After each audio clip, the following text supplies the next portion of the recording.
Madam President, I rise today to join my colleagues in condemning the Biden administration's continuous overreach.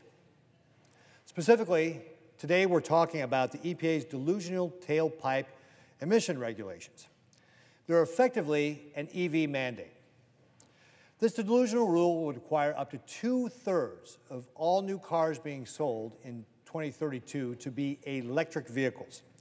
Now, I don't have anything against electric vehicles. They're cool to drive. But the federal government shouldn't be picking winners and losers in the marketplace.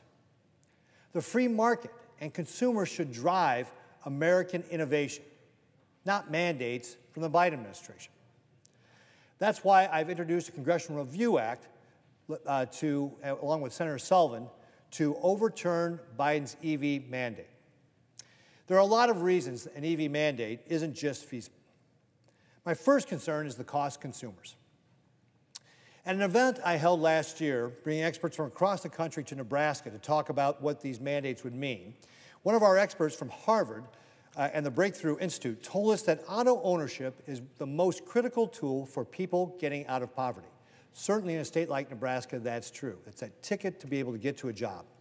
Yet buying and maintaining an electric vehicle is unaffordable to our low-income families. The average low-income family spends $12,000 on a vehicle. An EV costs $53,000. $7,500 in the tax credit is not going to get you there.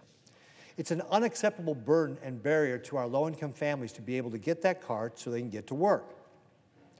The second problem is that Biden administration officials have admitted they have no idea how they're going to be able to accomplish their goal. One person I talked to said they're going to run into two big problems: math and physics. They have no idea how they're going to be able to generate and transmit the power needed to be able to charge all these cars. And in fact, on the one hand, while they're trying to get us to use more electric vehicles and have those be charged, on the other hand, the Biden administration is passing rules that is attacking American energy. They're passing regulations for our power generating plants that, for example, would require 78% of coal generation plants to shut down between 2028 and 2040. They are blocking the mining of critical minerals as well that we need to build the batteries. So Ambler Road, for example, in Alaska, where it was one of our major copper mine deposits. Or think about all the lithium mine resources that we have in this country. They are blocking our ability to get the resources and therefore are going to make us dependent on China, which processes between 60 to 80% of all these critical and rare earth elements that we need to be able to build these batteries. There's also limitations on the technology that goes along with electric vehicles. It just doesn't make it feasible in states like Nebraska. For example, EVs are not reliable in cold weather. According to the AAA, when the temperature drops below 20 degrees, EVs' driving range can be reduced by as much as 41%. Nebraskans tell me they feel like Washington, D.C.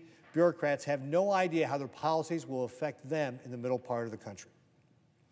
Of our 147 communities in Nebraska designated cities, 99 do not have chargers. In fact, if you're in places like Valentine or Bloomfield or Alliance, you're 45 minutes away from the nearest charging station. If we're going to set national standards, those standards need to work in every state. I promised my constituents I would fight these delusional mandates with every tool I have. My Congressional Review Act resolution of disapproval would overturn Biden's EV mandate.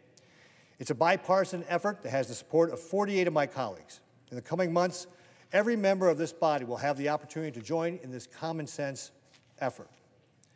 Anyone who votes against these will have to explain to their constituents why they don't want our low-income families to be able to get a job by buying a car, or why they don't want our folks in rural areas to be able to get to work.